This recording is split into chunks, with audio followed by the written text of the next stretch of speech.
우리들과 함께 나눈 성경 본문, 성경의 맨 마지막에 있는 요한계시록입니다. 요한계시록은 참 난해하고 이해하기 어려운 책입니다. 그만큼 많은 혼란과 그리고 오해를 불러일으키는 책이기도 합니다. 요한계시록이 난해한 이유가 있습니다. 읽어보면 온통 초자연적이고 무술적이고 극적인 환상, 요한계시록의 그 모든 기록들이 환상이에요. 요한이 보고 있는 환상입니다. 그러니 그 환상들이 계속 이어지고 있기 때문입니다. 구체적으로 보면 하늘이 열리고 흰옷 입은 천사들이 내려오고 주님께서 보좌에 앉으신 모습이 기록되어 있습니다. 천사는 하늘의 모습입니다. 그런가 하면 천사가 갑자기 나팔을 들고 나팔을 들 때마다 지진이 일어나고 해와 달의 빛을 잃고 별이 땅에 떨어지게 됩니다. 천국 먼 관계와 함께 그냥 이 하늘에서 떨어집니다. 생각하고 무심한 장면들입니다. 도저히 이해하기 어려운 여러 가지 숫자들이 알려져 있고요. 그리고 만화, 영화, 괴기 영화에서나 보도한 괴물들이 출연하고 그리고 그 괴물들과 천사가 싸운 모습들이 기록되어 있습니다. 믿는 사람들은 하늘로 들려 흘러가 믿지 않는 사람들은 타오르는 불 속에 던져집니다. 그러니 이러한 요한계시록을 읽으면서 누구나 혼란스러울 수밖에 없습니다. 혼란스러우니 많은 오해가 있을 수밖에 없습니다. 그런데 그 요한계시록은 사실 단순한 책입니다. 의외로 요한계시록은 이해하기에 간단 명료한 책입니다. 진리는 사실 복잡하지 않습니다. 진리는 의외로 단순하고 간단 명료합니다. 요한계시록은 어떤 책이냐면 근본적으로 요한계시록은 편지입니다. 사도 요한이 그 당시에 일곱 교회에게 보낸 편지입니다. 상황은 사도 요한은 그 당시 바디모손의 유배, 귀양살이 하고 있었습니다. 소통받고 있었습니다. 그리고 그 당시 일곱 교회는 로마 제국에서 핍박받고 고통받고 있었습니다. 그러니 고통받고 있는 요한이 고통받고 있는 일곱 교회 성도들에게 친히 써서 보낸 편지가 그것이 요한계시록입니다. 그런데 이 요한계시록을 읽어보면 이 일곱 교회에 보낸 편지가 요한계시록인데 이 일곱 교회에 동일하게 계속 반복적으로 나타나는 단어가 한 가지 있습니다. 이것이 바로 요한계시록을 이해하는 데 가장 중요한 단어입니다. 이것이 바로 요한계시록이 우리에게 주고 있는 단순하고 간단 명료한 진리와 가르침이 담겨 있습니다. 그것은 이기는 자라고 하는 단어입니다. 이기는 자는 하늘, 즉 천국의 상급을 받을 것이다. 이 내용으로 계속 반복되고 있어요. 처음부터 끝까지 반복되고 있습니다. 다시 말씀드립니다. 요한계시록이 굉장히 복잡한 것 같은데 의외로 단순하게 뭐냐면 처음부터 끝까지 한 가지 메시지. 이기는 자는 하늘의 상급을 받을 것이다. 이 말씀으로 일관하고 있습니다. 요한계시록을 쓴, 이 편지를 쓴 사도 요한, 그는 천국이 있음을 믿어 의심치 않았습니다. 우리도 마찬가지입니다. 그런데 그 당시 요한이 살았던 세상은 그곳은 고난과 시련과 핍박과 환난과 역경 그리고 아픔으로 가득한 곳이었습니다. 눈물, 슬픔 가득 살아가면서 이 세상에 두 종류의 사람이 있다는 것을 요한은 주목하게 됩니다. 그 두 종류의 사람이 어떤 사람이냐면, 첫째로 그러한 생활을 살아가지만 그러나 믿음을 지키는 사람입니다. 둘째로 반면 믿음을 버리는 사람입니다. 세상이 온통 시련과 고통으로 가득 차 있으니, 핍박과 환난으로 가득 차 있으니, 이 세상을 살아가면서 믿음을 지킨다고 하는 거 힘들다는 겁니다.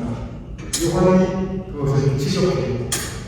그런데 이 세상을 살아가면서 세상이 악하니 나도 적당히 타협하면서 적당히 악하게 살아가는 거, 그렇게 하면 세상이 평안하고 여러 가지 반대급부를 받을 수 있다는 겁니다. 바로 요한이 이 부분을 얘기합니다. 세상이 그렇게 험하다 보니까 믿음을 지키는 사람이 있고 믿음을 버리는 사람이 있는데, 믿음을 지키는 것은 힘들고 믿음을 버리면 적당히 타협하는 편하게 살 수 있다는 거예요. 그러면서 요한이 이야기합니다. 세상만 보지 말는 겁니다. 왜냐하면 이 세상이 전부가 아니라는 겁니다.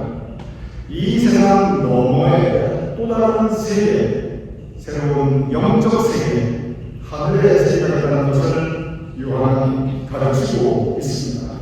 모든 생명은 이 땅에, 이 세상의 삶을 당한 다음에 두 곳에 가게 되는데, 믿음을 지킨 사람이 가는 천국이 있고 믿음을 버린 사람이 가는 지옥이 있다는 것을 사도 요한은 이 요한계시록에서 강조하고 있습니다.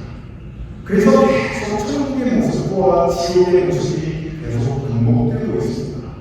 그리고 그것이 반복되는 만큼 이기는 자는 천국의 생활을 받을 것이다, 이기는 자는 천국의 생활을 받을 것이다, 그 말씀 또한 반복되고 있습니다. 이것은 사도 요한의 가르침이 아닙니다. 엄격히 말하면 사도 요한은 예수님의 가르침을 전하고 있는 것입니다. 예수님께서 마태복음 25장 46절에 언제같이 단순합니다, 간단합니다, 간단하고 단순하고 명료하게 이렇게 말씀하십니다. 그들은 영벌, 즉 믿음을 버린 자들, 세상을 살아가면서 믿음을 버리고 세상과 타협하고 평안하게 살아가는 영벌에, 그리고 의인들은 세상을 살면서 믿음을 지킨 사람들은 영생에 들어가리라 라고 말씀하셨습니다.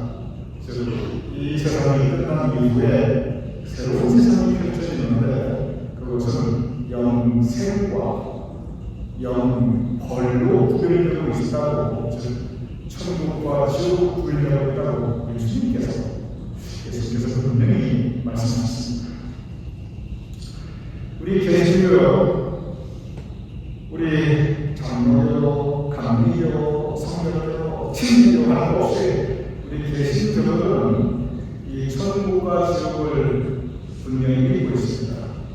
캐톨릭, 천주교도 성경이 기록되어 있으니 예수님 말씀이니 천국과 지옥을 분명히 믿고 있습니다. 그런데 천주교는 천국, 지옥과 더불어 연옥이라는 교리를 가르치고 있습니다. 이것이 개신교와 천주교의 가장 큰 차이 중에 하나입니다. 연옥이 뭐냐면 천국도 아니고 지옥도 아니고 그 중간지대가 천상의 하늘에 있다는 겁니다. 천주교가 이 연옥을 가르치는 배경이 있습니다.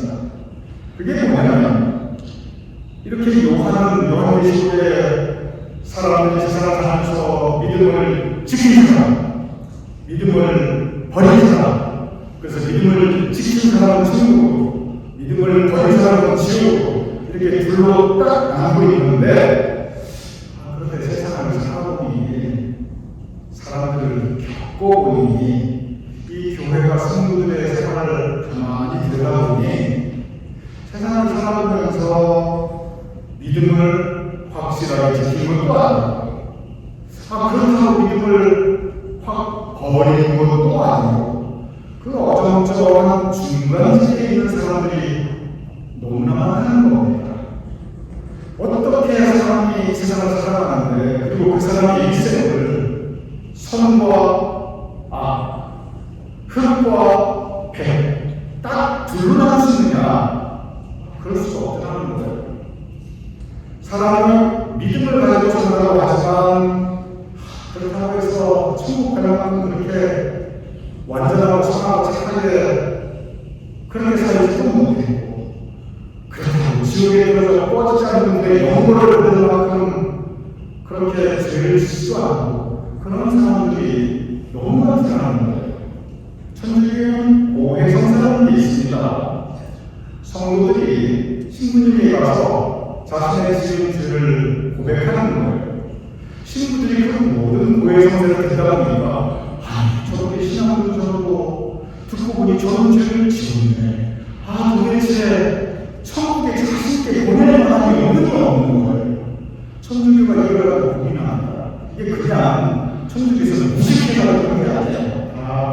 화의 경험을 통해서, 사람들의 살아가는 모습을 통해서, 세상을 바라보면서, 의외로 이러한 영혼들이 많구나. 천주교가 이것을 고민해요. 여러분은 생각해 보시기 바랍니다. 여러분 자신은 어떻게 생각하십니까? 내가 이 세상을 떠나면 내일은 어디로 갈 것 같습니까? 천국으로 확실하게 갈 것 같습니까? 지옥으로 떨어뜨려 질 것 같습니까? 많은 사람들이 내 자신을 생각하면 내가 지은 나의 죄를 알고 있습니다. 그래서 지나간 과거를 돌아보니, 지금 살아가는 내 삶을 돌아보니, 내 마음의 상태를 보니, 내가 어떤 때는 선하게 살고 노력도 하고, 그런데 그러다가 참 죄도 많이 지었구나.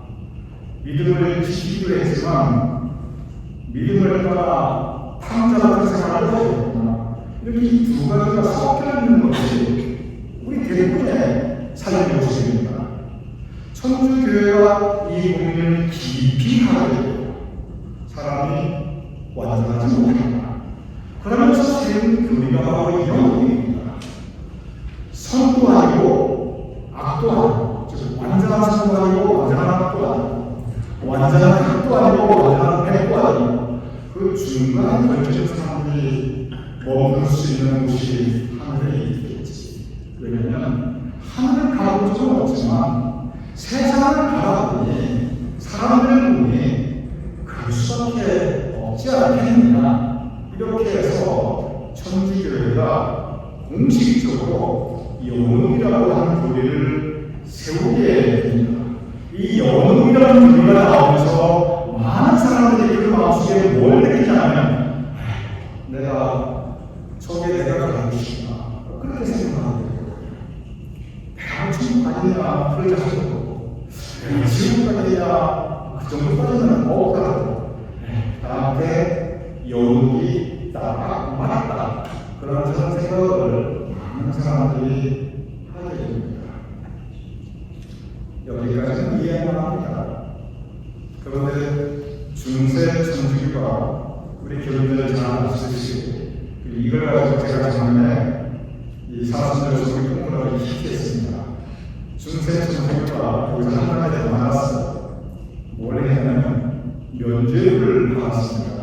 우리 교인들 제가 면죄부에 대해서 여러 번 설교했기 때문에 잘 아십니다. 성경 공부 세상에 아주 깊이 다뤘기 때문에 이미 잘 알고 계십니다. 면죄부가 뭐냐면 하나의 증서입니다. 자격증입니다. 면죄, 죄를 면했다. 그것을 certify, 아예 증서로 만들어 줬습니다. 교황의 도장을 쾅 찍었습니다. 바라나 주의 신부의 쌀이 들어가 있습니다. 그런데 무슨 증서이냐? 죄를 면한다. 그러니 내가 지은 모든 죄를 면했으니 내가 하는 것이 어디예요? 죄 없는 사람을 지옥에 보낼 수 있어요?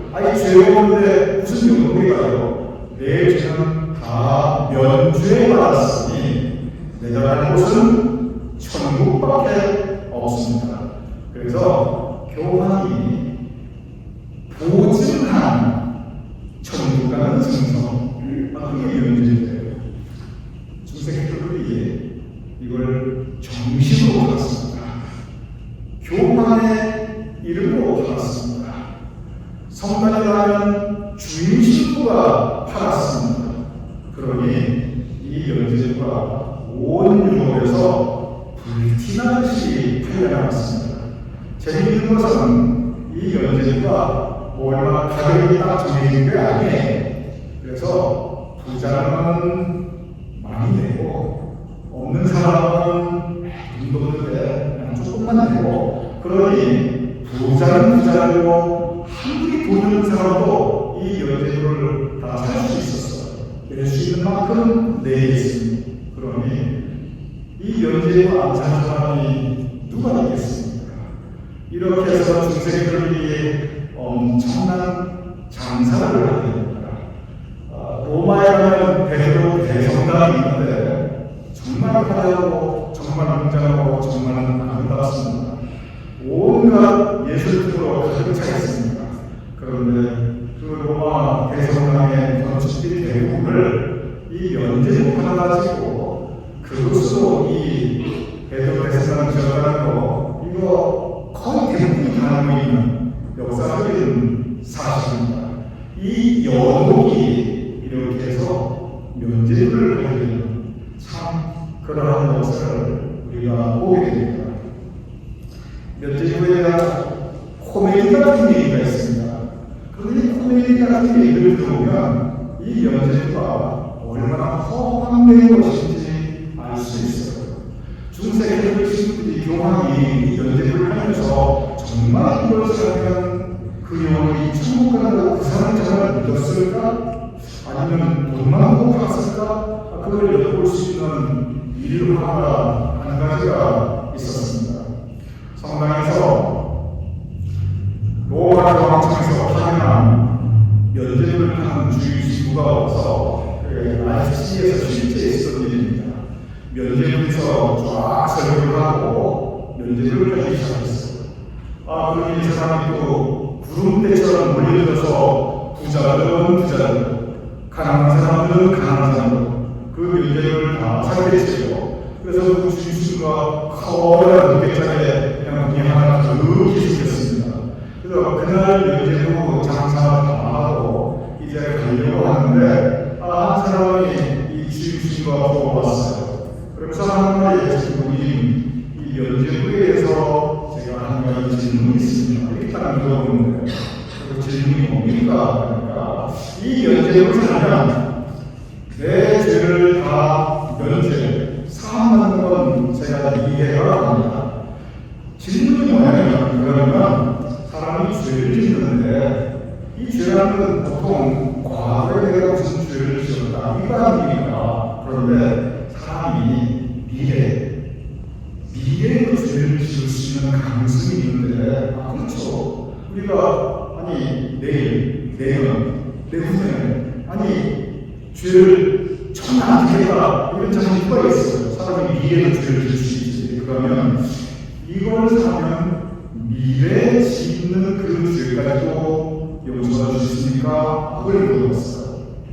이 신부님, 그 신부님이 택시를 하는 신부님들 싫어해요. 택시를 하는 신부님이 기가 막힌 질문을 하는 거예요. 지금까지 그런 생각을 해본 적이 없는 거예요. 지금까지 죄를 사하다가 과거에 지은 죄를 다 용서했다는 건데, 미래에 내가 만약에 죄를 짓게 되면 이 면죄부 미래에 짓는 죄를 용서할 수 있다. 그런 면죄부가 있으니까 하니까 택시 좀 잠깐 고민을 해요. 이건 내가 뭐라고 부탁해야지. 그런 다음에 이야기를 합니다. 그러면 이 면죄부의 능력은 미래에 당신이 설령 죄를 지어도 그 죄까지도 용서를 받을 수가 있습니다. 그런데 미래에 짓는 죄를 용서해주는 면죄부는 그 그 가격이 아주 비쌉니다. 이렇게 얘기했어요. 그러니까 그 사람이 상관없습니다. 내가 미래에 지을 수 있는 줄까지 좀 써보면 나는 평생이 부정했는데 돈이 무슨 문제가 있으니까 그래가지고 택시 친구가 얘기하면 그 엄청나게 큰 금액을 돈을 다 지불을 하고 면접을 받았어요. 그 면접의 내용은 이 사람이 설령 미래에 죄를 짓는다고 해도 그 미래에 짓는 죄 다 용서받는다. 교환 용서가 짓고 그 택시 주신과 사인을 하고 그렇게 줬어요. 그러니 이 택시 주신은 그날 장사를 엄청나게 잘하는 거예요. 그러니까 수레에다가 그 면접하라 받은 그 돈괴 짝들을 싣고 기분 좋게 가고 있었어요.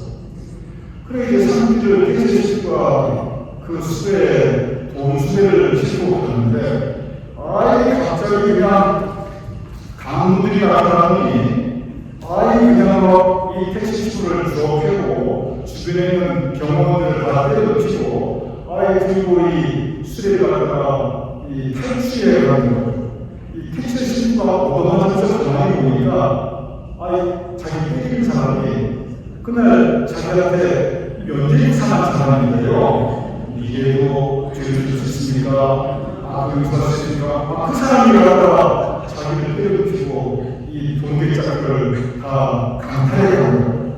그래 이 기가 막혔어요. 그래가지고 그 다음날 라이프치 제후한테 가서 그 당시에 이제 경찰서로 찾아가겠죠. 가서 신고를 해요. 그 범인 이렇게 생겼다. 내가 그 사람 이름이 나온다. 그래서 라이프치 제후가 가서 그 사람들이 찾아왔어. 대지 신문을 시킵니다. 이 사람이 하나 해제 신고가 있습니다. 저 사람이 맞다. 저 사람이 나를 때려주고 그리고 내 돈 다 가져갔다. 그리고 그 사람이 들어왔어. 너 이 신부님 때리고 그 돈 가져간 사실이냐? 사실이다. 이렇게 얘기했어요. 그러니 감히 로마 대왕처럼 하늘 신부한테 폭력을 행사하고 강요짓을래? 이놈 바로 감옥에 확 쳐놓고 중형을 내라. 이렇게 신고를 하는데 잠깐만요 그러니 그 사람이 떡하니 중요하다는 겁니다. 그게 뭐였을까요? 그게 면죄부였습니다. 제가 딱 읽어보니까 무슨 얘기를 했냐면 그 사람이 딱 써있고 위에 기록한 이 사람은 설령 미래에 무슨 짓을 하고 무슨 죄를 지어도 교회의 힘으로 다 면죄하니 하나님도 용서하니 이 사람은 죄가 없다. 교황 도장을 지키고 택시를 본인의 성명이 맡겨야 했어요. 그런 이걸 무죄 판결을 낼 수가 있습니까? 없습니까? 그 자리에서 무죄 판결을 받았어요. 참 뛰는 친구 위에 나는 강도가 있었습니다. 이게 뭐냐면 이 수리가 뭐냐면 면죄부를 조금만 생각해보면 그게 얼마나 황당한 무게한 이야기인지 우리가 알 수 있는데도 불구하고 왜 중세에 그렇게 면죄부가 불티나게 표현당하느냐 하고 이혼에 대한 얘기 때문에 그렇습니다. 누구나 나 자신의 모습을 보면 자신이 없는 거예요. 여기서 먼저 아까 본문에서 잠깐 벗어나와서 한 가지 분명히 우리 주분들에게 말씀을 드립니다. 제가 이 여러 말씀드리는 거지만 다시한 말씀드립니다. 앞으로 이 말씀을 제가 반복해서 드릴 것입니다. 우리가 구원받고 천국 가는 것은 내가 완전히 생각합니다.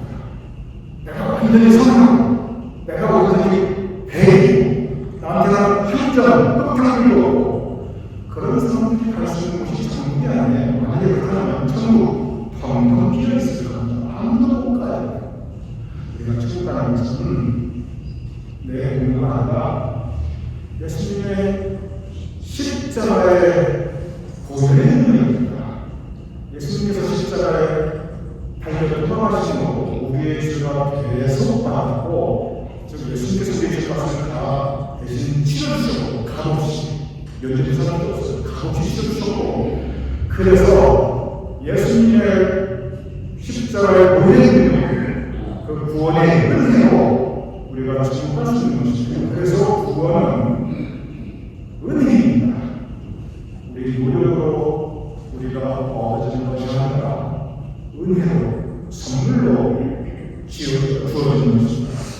죄 많은 우리이지만 허물 많은 우리이지만 우리 자신을 보면 한심하고 민망하지만 그러나 주님께서 용서해 주시고 우리를 품어 안아주시기 때문에 그래서 그 은혜로 우리가 구원할 수 있는 것입니다. 다시 본문으로 돌아가겠습니다. 그러면 영혼은 과연 없는 것인가? 저는 개인적으로 성서를 통해서 특별히 오늘 본 요한 계시록을 통해서 영혼은 분명히 존재한다고 저는 믿고 있습니다. 그러나 이 영혼은 지옥, 천국, 그 중간에 걸쳐져 있는 하늘에 있는 영혼이 아닙니다. 요한 계시록을 읽어보면 그리고 성서 전체를 읽어보면 이 세상 우리가 살아가는 세상이 영혼이에요. 왜냐하면 이 영혼이라는 것 자체를 이 자체가 발견한다는 여지 아닙니까? 이 세상이 우리 믿음을 시험하는 곳입니다. 이 세상이 살기 험한 곳이에요. 어차피 고통과 눈물과 아픔과 상처가 있는 곳이 바로 이 세상입니다. 세상 세파가 많아서 우리가 하루에도 10번씩 쓰러지고 흔들리는 곳이 그곳이 바로 세상이에요. 완전하지 못한 세상, 선도 아니고 악도 아니고 세상은 성합니까? 세상은 탄전이 아닙니까? 그렇지 않아요. 세상은 흙입니까? 세상은 뱀입니까? 그렇지 않아요. 이 세상은 중간에 걸쳐져 있는 것입니다. 무엇과 무엇 사이에 걸쳐져 있는 것이냐면 바로 선과 악사이, 흙과 백사이, 그리고 우리의 출생과 죽음과 천국 그 사이에 걸쳐져 있는 우리가 잠시 따라가는 곳, 그것이 바로 영혼입니다. 이 세상은 영혼 같은 곳입니다. 이 영혼 같은 세상을 살아가면서 하나님께서 우리에게 시험을 허락하셨습니다. 하나님께서 아브라함에게 시험을 허락하셨어요. 심지어 하나님께서 예수님도 시험을 받았습니다. 여러 같은 세상을 살아가면서 우리 믿음을 지키자. 험한 일이 많다. 힘든 일이 많다. 그러나 우리 믿음을 지키자. 믿음을 지키는 자에게 하나님께서 천국의 상을 주실 것이다. 이것이 바로 요한계시록의 가르침입니다. 요한계시록을 보면 엄청난 사건들이 일어나서 그 사건들을 가만히 생각해 주시고요. 우리가 살아가는 인생길에서 나타나는 일들입니다. 요한계시록 읽어보면 황당무계한 사건이 벌어져요. 여러분 이 세상 살아가면서 황당무계한 일 많이 겪습니다. 요한계시록 읽으면 악한 마귀가 들쎄하게 해요. 우리가 살아가면서 악한 마귀가 들쎄하고 세상에 정의가 어디냐 하나님 살아계시냐 우리 많이 겪습니다. 요한계시록 보면 천사가 나타나는 크기입니다. 우리가 살아가면서 천사의 음성을 들을 때가 있습니다. 요한계시록을 보면 결국 이기는 것은 하나님의 은혜입니다. 그렇습니다. 이 세상에서 결국 이기는 것은 하나님의 은혜입니다. 요한계시록은 그것을 우리에게 가르치고 있습니다. 이기는 자는 하늘에서 물러날 것입니다. 권투를 하고 생각해 보시기 바랍니다. 옛날에 제가 어릴 때 일요일 밤에 주일밤에 권투 주일에 학교 가면 하는 권투 온 국민으로 많이 왔어요. 저희도 많이 왔어요.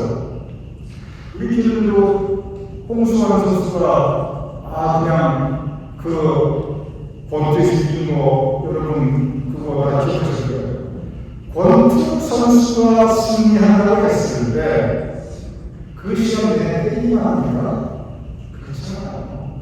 엄청 어렵습니다. 다운도 됩니다. 세상이 그래요. 우리가 세상 살면서 믿음을 지키고 살아가는 거 엄청 어렵습니다. 쓰러지기도 해요. 그러나 믿음을 지킨다는 것은 한 번도 잘못한 것 없이 선에서만 배에서만 살아가는 그게 믿음을 지키는 게 아니고 그러나 넘어졌다가 다시 일어나는 것 그것이 믿음을 지키는 것입니다.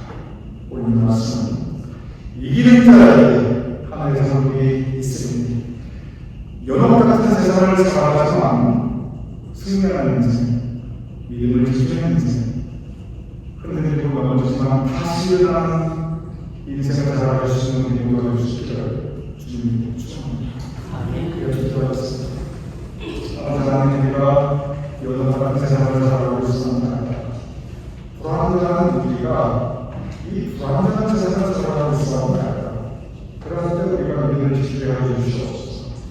그래서 그 말씀처럼 이기는 자는 하늘의 선물을 얻으리 천국의 영생을 선물로 할 수 있는 승리한 우리가 될 수 있도록 주님으로 주시옵소서. 예수님으로 기도했습니다. 사람식으로 우리가 살아가는 이 세상이 의복이 없는 아니다. 이런 같은 세상을 살아가면서 믿음 지키게 해주시옵소서. 이런 같은 세상을 살아가면서 그 세상에 빠져들지 않는다. 그 세상 가운데 침몰하는 것이 아니다. 세상을 이기며 살아가게 해주시옵소서. 우리 모두 하나님 생각할 수 있도록 칭찬받는 주님의 신명이 될 수 있도록 주님 도와주시옵소서. 우리 구원을 선물할 것을 감사합니다. 우리 자신을 돌아보실 때 영도 과분할 텐데 그런데 천국을 위해서 허락하여 주셨음을 감사합니다. 하나님, 이 땅의 세상을 다한 영권, 영생 주님께서 허락하신 두 가지 새로운 삶이 있는데 이런 같은 이 세상에서 승리하여 영생의 영광을 참여할 수 있는 의무가 될 수 있도록 우리 유전이 제가의 성품이 될 수 있도록 주님 붙잡아 주시옵소서. 아버지 하나님과 예배를 드리며 우리 예배를 하나님께 공헌하옵나이다. 우리 주님의 신령을 주님께서 기억해 주시옵소서.